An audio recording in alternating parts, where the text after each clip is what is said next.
नमस्कार प्यारे साथियों, स्वागत है आप सभी लोगों का आपके अपने विशाल भारती सर में। देखिए आज का वोकेबुलरी क्या है, पूरा नोट कर लीजिएगा जो यूज़ बता रहा हूँ, और स्पेलिंग भी ज़रूर याद रखिएगा। देखिए पहला क्वेश्चन क्या दिया गया है, स्कॉर्चिंग क्या है। स्कॉर्चिंग स्कॉर्चिंग मीन्स क्या होता है। देखिए मीनिंग है extremely hot burning with intense heat, यानी झुलसा देने वाला अत्यधिक गर्म, यानी गर्मी की बात हो रही है यहाँ पर, कोई झुलसा देने वाली गर्मी है ना, ये है। सिनोनिम्स क्या है यहाँ पर, स्वेल्टरिंग या ब्लिस्टरिंग हो जाएगा, इसका उल्टा कर दीजिए तो फ्रीजिंग हो जाएगा और कूल हो जाएगा। एग्जाम्पल है the workers continued their job despite the scorching heat, यानी भीषण गर्मी के बावजूद मज़दूर अपना काम करते रहे, है ना। इसका यूज़ कहाँ पर करेंगे, जब कोई मौसम हो, धूप या गर्मी के बारे में बात कही गई है तो यहाँ पर ये स्कॉर्चिंग वर्ड इसको यूज़ करते हैं। यहाँ दूसरा देखिए है, यहाँ पर पूछा गया है इनफॉर्मल। इनफॉर्मल क्या है, एडजेक्टिव है, याद रखिएगा। थोड़ा सा इसको मैं जूम कर दे रहा हूँ वैसे, हाँ अब बहुत अच्छे से समझ में आएगा। तो इनफॉर्मल, इनफॉर्मल क्या है, एडजेक्टिव है। मीनिंग है नॉट अकॉर्डिंग टू ऑफिशियल और फॉर्मल रूल्स, कैजुअल, यानी अनौपचारिक जिसे हम कहते हैं, है ना, जैसे बिना किसी औपचारिक नियम के, इस प्रकार कैजुअल जिसे हम कहते हैं। तो सिनोनिम से यहाँ पर अनऑफिशियल या कैजुअल हो जाएगा, इसका उल्टा कर दीजिए फॉर्मल या ऑफिशियल हो जाएगा। एग्जाम्पल है we had an informal conversations after the seminar, ठीक है। और इसका मतलब क्या हुआ, देखिए कि सेमिनार के बाद हमारी अनौपचारिक बातचीत हुई, एक कैजुअल बातचीत जिसे कहते हैं ना, तो ये है। और इसका यूज़ कहाँ पर होगा, जहाँ बातचीत, बैठक या संबंधों के लिए हो, ठीक है। तीसरा देखिए क्या है, इनएक्सट्रिकेबली है। इनएक्सट्रिकेबली बहुत इंपॉर्टेंट है, एग्ज़ाम में कई बार आया हुआ है, एडवर्ब है। देखिए ये मीनिंग है in a way that can not be separated और अनटेंजल्ड, या अटूट रूप से, यानी ऐसा जिसे अलग न किया जा सके वहाँ पर। तो सिनोनिम्स इसका इनसेपरेबली या इररेवोकेबली हो जाएगा, और इसका उल्टा कर दिए एंटोनिम्स, सेपरेटली या इंडिपेंडेंटली हो जाएगा। एग्जाम्पल है success is inextricably linked to hard work, ठीक है, ये हो जाएगा। और इसका यूज़ कहाँ, इसका मीनिंग देख लीजिए क्या है कि सफलता कड़ी मेहनत से गहराई से जुड़ी हुई है, सही बात है। इनएक्सट्रिकेबली अटूट रूप से, गहराई से, इसका मतलब है, तो ये हो जाएगा। और इसका यूज़ कहाँ पर होगा, जब दो चीज़ों के गहरे संबंध जब बताई जाए तब वहाँ पर इनएक्सट्रिकेबली यहाँ पर वर्ड यूज़ हो जाएगा, ठीक है। चौथा देखिए बहुत इंपॉर्टेंट है, फ्रीक्वेंसी। बहुत बार एग्जाम में पूछा गया है ये फ्रीक्वेंसी वर्ड। ये साइंस का भी लैंग्वेज, जिसे आवृत्ति कहते हैं, जो चीज़ 1 सेकेंड में जो चीज़ हो, है ना। The rate at which something happens, है ना, जैसे कोई समय की लंबाई या अवधि की बात की जाए तो वहाँ फ्रीक्वेंसी हम उसे कहते हैं। सिनोनिम्स इसका हो जाएगा फ्रीक्वेंसी का रिकरेंस या रेगुलरिटी हो जाएगा। एंटोनिम से रेरिटी या इनफ्रीक्वेंसी हो जाएगा। और एग्जांपल है the frequency of power cuts has decreased this year, ठीक है, ये हो जाएगा फ्रीक्वेंसी का, यानी इसका मतलब क्या हुआ कि इस वर्ष बिजली कटने की आवृत्ति कम हो गई है, ठीक है, ये हो जाएगा। और इसका यूज़ कहाँ पर करेंगे, जब बार बार होने वाली घटनाएं हो तो वहाँ फ्रीक्वेंसी वर्ड यूज़ करेंगे, जब कोई बार बार घटना हो तब। पांचवा है देखिए यहाँ ड्यूरेशन। ड्यूरेशन वर्ड भी बहुत इंपॉर्टेंट है। ड्यूरेशन है एक नाउन है, याद रखिएगा। मीनिंग है the length of time that something continuous, यानी कोई यहाँ पर समय की लंबाई या अवधि की बात इसमें भी हो जाएगा, ठीक है, यानी एक अवधि, एक समय की बात की जा रही है, द लेंथ ऑफ टाइम, ठीक है।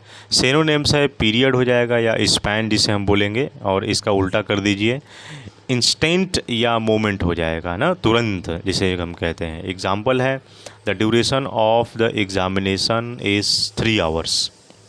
इसका मतलब क्या हुआ कि परीक्षा की अवधि 3 घंटे की है ना, ड्यूरेशन देता है ना टाइम का, यहाँ पर the duration of the examination is 3 hours.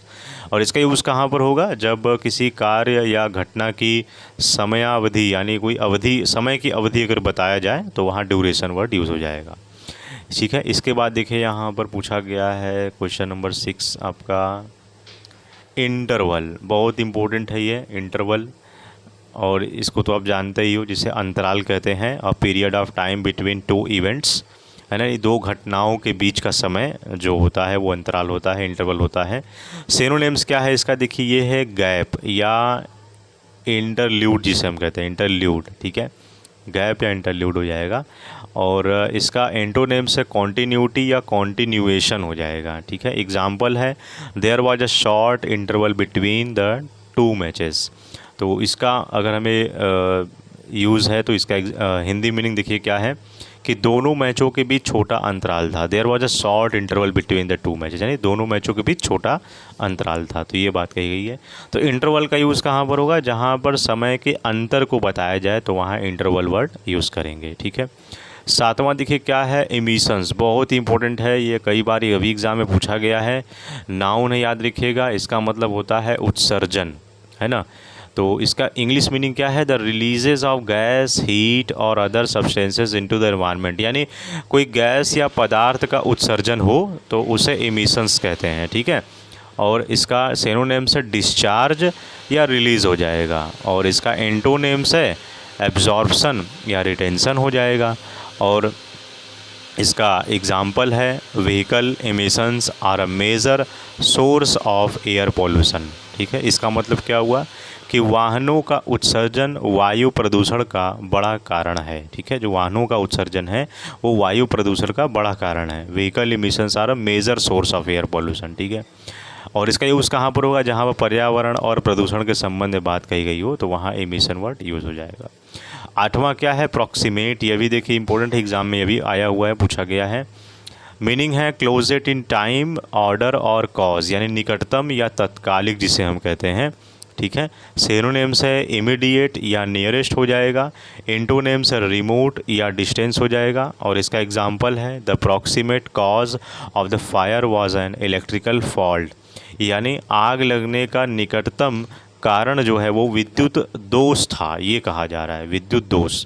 The proximate cause of the fire was an electrical fault, यानी जो आग लगने का निकटतम कारण जो है वो विद्युत दोष था, ये कहा गया है। इसका यूज़ कहाँ पर होगा, जो कोई कारण या समय की निकटता बताया जाए तो वहाँ प्रॉक्सिमेट वर्ड यूज़ करेंगे, ठीक है, ये याद रखिएगा। और यह है एडजेक्टिव प्रॉक्सिमेट, याद रखिएगा। नौवां है लिथल, LETHAL, लिथल। लिथल देखिए एडजेक्टिव है, याद रखिए, जिसका मतलब होता है घातक, लिथल ना adjective. Sufficient to cause death, sufficient to cause death हो जाएगा। या सिनोनिम्स इसका है देखिए डेडली या फेटल हो जाएगा। और एंटोनिम्स है हार्मलेस और सेफ, ठीक है, हार्मलेस कहिए या तो सेफ बोल दीजिए, दोनों बात सही है। एग्जाम्पल क्या है, the chemical can be lethal if handled improperly, इसका मतलब क्या हुआ कि रसायन का गलत उपयोग जानलेवा हो सकता है, ठीक है, ये बात है। तो इसका यूज़ कहाँ पर करेंगे हम लिथल का, जब कोई ख़तरनाक वस्तुओं या परिस्थितियों की बात यहाँ पर हो तो वहाँ लिथल वर्ड हम यूज़ करेंगे, ठीक है। इसके बाद देखिए 10वां है यहाँ पर मैन्युफैक्चर्ड, ये भी कई बार एग्ज़ाम में पूछा गया है। मैन्युफैक्चर्ड यह एक वर्ब है, याद रखिएगा। मीनिंग है इसका English produced specially in large quantities using machinery, या निर्मित किया गया जिसे हम कहते हैं, ठीक है, वही चीज़ का निर्माण करना, मशीन का बना निर्माण करना, अलग अलग जो चीज़ें हैं उनका निर्माण करना, मैन्युफैक्चर्ड करना, ये हमारा मैन्युफैक्चर्ड होता है। सिनोनिम से प्रोड्यूस्ड या फैब्रिकेटेड हो जाएगा। देखिए ये पूछता है, फैब्रिकेटेड भी एग्जाम में आया हुआ है तो घबराइएगा नहीं, फैब्रिकेटेड अगर वर्ड आया हुआ है तो मैन्युफैक्चर्ड ही इसका सिनोनिम्स है, ठीक है। प्रोड्यूस्ड जानते हो। एंटोनिम्स इसका है डिस्ट्रॉयड या डिमोलिश्ड भी होता है, ध्यान दीजिएगा, डिमोलिश्ड या डिस्ट्रॉयड। एग्जांपल है the factory manufactured thousands of toys last month, यानी फैक्ट्री ने पिछले महीने हज़ारों खिलौने बनाए, ये बात कही गई है। तो इसका यूज़ कहाँ पर करेंगे, जहाँ पर फैक्ट्री में बने उत्पाद हो, बने उत्पादों के लिए वहाँ पर वो यूज़ होता है, तो ये याद रखिएगा। और ये मैन्युफैक्चर्ड वर्ड क्या है, वर्ब। और फैब्रिकेटेड वर्ड ज़रूर याद रखिएगा, ठीक है। तो ये था हमारा आज का वॉक है, भाई वो आपको अच्छे समझ में आएगा, पूरा उसको नोट कर लीजिएगा, लिख लीजिएगा और याद कर लीजिएगा। और आपका देखिए मैथ का क्लास बहुत जल्दी स्टार्ट होने वाला है, तो चैनल से जुड़े रहिएगा, और चैनल बनना है तो सब्सक्राइब कर दीजिएगा और अपने फ्रेंड्स को ज़रूर शेयर कर दीजिएगा। मिलते हैं आपसे नेक्स्ट वीडियो में। जय हिंद, जय भारत।